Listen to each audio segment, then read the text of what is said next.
comandantes de brigadas del disuelto Ejército Libre. Una mesa para la conferencia de prensa anunciando la formación de un consejo militar para una ciudad árabe. Esta vez es Al-Bab. En una ocasión anterior fue Manbij. Luego se le pide cobertura aérea a la coalición de Washington para así liberar conjuntamente a la ciudad que se encuentra bajo el control de Daesh.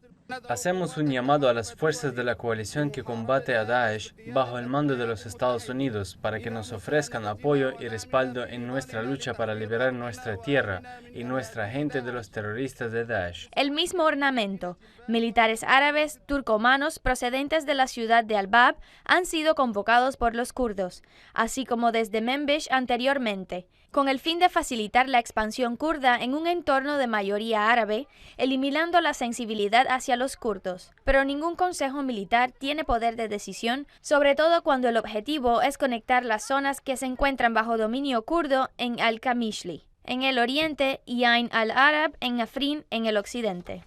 Nosotros seguiremos con nuestro programa federativo y Manbij es un paso importante sin la cual no podríamos comunicar Kobani con Afrin.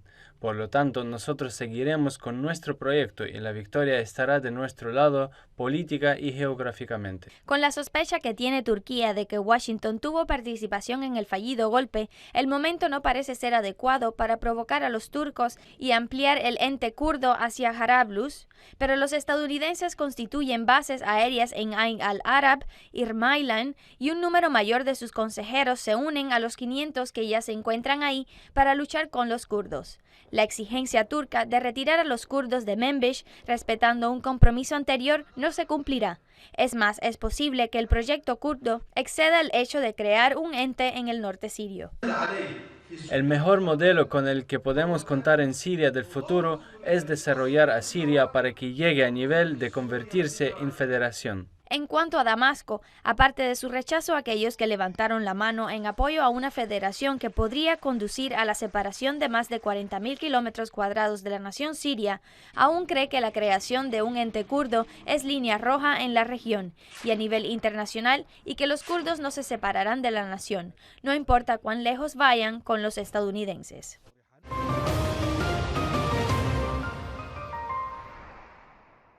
La Organización de las Naciones Unidas seleccionó las palabras más tenues para criticar las incursiones de los aviones de la coalición saudita contra el Hospital Abs, administrado por Médicos Sin Fronteras, a sabiendas que la organización sanitaria insinuó en su comunicado que el ataque aéreo fue deliberado, revelando que la ubicación del hospital es harto conocida por todos. Asimismo, sus coordenadas, que se encuentran en el Sistema de Posicionamiento Global, GPS, en todo el mundo, las cuales se intercambian con frecuencia con todas las partes en el conflicto, incluyendo la coalición liderada por Arabia Saudita. El secretario general de la ONU afirma que las partes en conflicto en Yemen dañaron o destruyeron más de 70 centros de salud y que se encuentra muy perturbado por la intensificación de los ataques aéreos y la continuación de los combates en tierra, además de los bombardeos.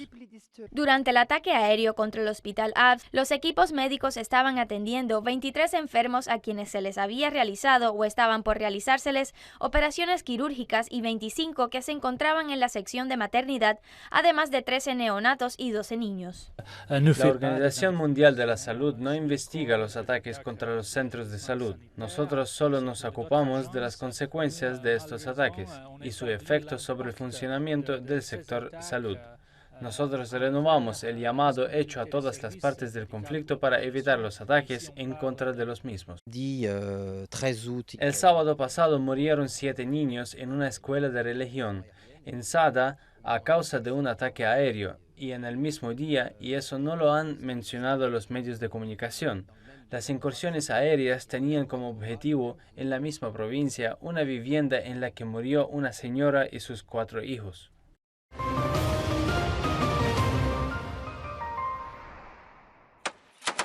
Daesh es derrotado en el sur de Mosul y se consolida el control de la planta de gas Al-Qiyara en la zona de los campos petroleros, logrando con eso garantizar la seguridad de la base militar e impedir cualquier intento de que sea rodeada por la organización. Asimismo, se reforzó el cerco alrededor de la organización en el centro de Nínive, excepto por el lado oeste, haciéndola recurrir a ataques suicidas de mano de los extranjeros. En diferentes operaciones que allanan el camino hacia la liberación de Mosul, 3 ejes principales han estrangulado a Daesh: un avance desde el este del Tigris en la zona de Mahmur, otro avance desde el oeste del río en dirección al centro de Al-Qiyarah, y el poder de fuego que no cesa desde el noreste de Mosul, transformando de esta manera a la organización de atacante a un ente batido. Las fuerzas de la lucha antiterrorista se encuentran a 500 metros de liberar al centro de Al-Qiyarah. Desde ahí se dirigirán hacia Al-Qadhar, Al-Shura y Sammam Alil. Después esperarán las órdenes del comando conjunto y la decisión de la comandancia para irrumpir en el centro de Mosul. Mientras se cierra el cerco, Daesh trata de aprovechar la brecha en el oeste de Mosul para trasladar su armamento en dirección a la frontera siria, especialmente después de la llegada de las unidades de las fuerzas de lucha antiterrorista a la entrada de la ciudad de Al-Qiyarah. Por un lado, el primer ministro iraquí evalúa políticamente y sobre el terreno la necesidad de incluir a la movilización y sus facciones. Sus adversarios son muchos y buscan desde diferentes ángulos políticos impedir la participación de estos, mientras que sus combatientes tienen un ojo puesto en Mosul y otro en Al-Abadi, esperando la orden de partida con un dedo colocado sobre el gatillo. Participarán todas las unidades militares iraquíes, la movilización popular, la concentración tribal y los habitantes de Irak en esas regiones, particularmente los habitantes de Nínive. Entonces, esta es una batalla, y Bagdad está consciente que la misma posee 2 facetas, una en el campo de combate y su techo es militar, y la otra política limitada por la necesidad de negociar entre las partes y el expediente de la liberación de Mosul, aunque se logre cerrar militarmente, continuará vigente en cuanto a lo político.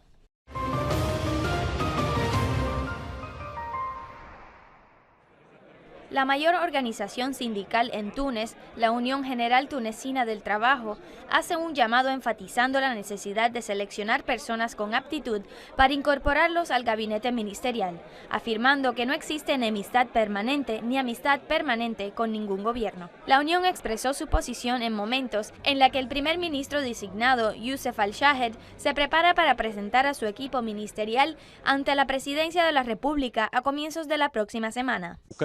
Lo que está claro es que el primer ministro designado, el señor Youssef Al-Shahed, ha recorrido un trecho importante en el marco de las consultas con los partidos nacionales y también con personalidades del ámbito nacional en el marco de la formación de su gobierno. Este es un gobierno real y estará, al menos según información filtrada, formado primero de los partidos políticos y también de personalidades del ámbito nacional, y la proporción sería cercana. La Unión Patriótica Libre, que forma parte de la coalición gobernante, no se ha decidido aún si participará en el nuevo gobierno. Mientras tanto, algunas filtraciones señalan que Al-Shahed se inclina por mantener los ministerios de Exteriores, Interior y Defensa del gobierno de Habib Es-Sid, atendiendo la solicitud hecha de mantener al margen de las disputas a los ministerios soberanos. Mientras tanto, se supo que los movimientos de Nida, Túnez y Al-Nahda obtendrán la cuota principal de las carteras ministeriales. Los 2 partidos, Nida, Túnez y Al-Nahda, obtendrán 3 o 4 ministerios cada uno, a pesar de que el primer ministro es dirigente en el partido de Nida, Túnez. La mitad de las carteras ministeriales serán asignadas a personalidades y personas competentes independientes, además de una participación de representantes de los otros partidos. El reto mayor es que el gobierno de Youssef Al-Shahed sea más fuerte que los 6 gobiernos que dirigieron Túnez durante los últimos años. El éxito de Al-Shahed dependerá, según los observadores, de su capacidad de salirse de la tutela de Nida, Túnez, y de su capacidad de convertirse en primer ministro para todos los tunecinos, lejos de los cálculos políticos y las presiones partidistas.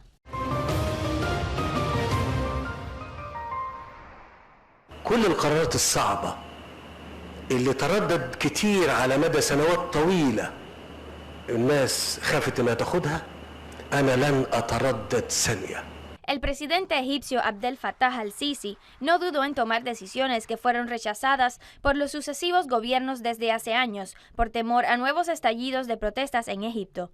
La decisión mayor fue pedirle al Fondo Monetario Internacional un préstamo por el valor de $12.000 millones, seguido por una serie de decisiones reveladas sucesivamente por el gobierno. Las más destacadas: aumentar el precio de la energía eléctrica en un promedio que oscila entre 17% y 40%. Liberar la tasa de cambio de la libra egipcia ante el dólar para que el cambio oficial alcance en pocos meses aproximadamente 13 libras. Aumentar el impuesto al valor agregado para los diferentes sectores para que permita un ingreso fiscal de alrededor de 30.000 millones de libras egipcias, o sea, lo que equivale a $3.5 millones de dólares. 70% del pueblo egipcio tendrá que soportar el peso de esas medidas. Los porcentajes serán distribuidos, según lo aclaró la Agencia Central de Movilización Pública y Estadística, de la siguiente manera: 27% entre los habitantes clasificados como pobres, agregado al 20% de personas con riesgo de convertirse en pobres. Alrededor de 20% también de la clase media baja que vive en condiciones difíciles. Todas las decisiones difíciles que muchos dudaron en tomar a lo largo de los años, yo no dudaré otra vez. El gobierno y el Fondo Monetario Internacional justifican esas medidas duras, señalando de que existe una necesidad para mejorar el mercado de divisas, reducir el déficit del presupuesto y reducir la deuda del gobierno. El primer año del programa no será fácil para los ciudadanos, que se enfrentarán a un fuerte aumento en los precios de los productos básicos. Aumenta la percepción de los ciudadanos egipcios sobre la importancia de que las reformas sean estructurales, basadas en un plan económico viable, y el gobierno tiene que estar consciente por su parte y saber cómo utilizar el dinero que obtendrá en inversiones que generen ingresos rápido, apoyando proyectos pequeños y medianos que generen beneficios para los ciudadanos y no solo para las arcas del Estado.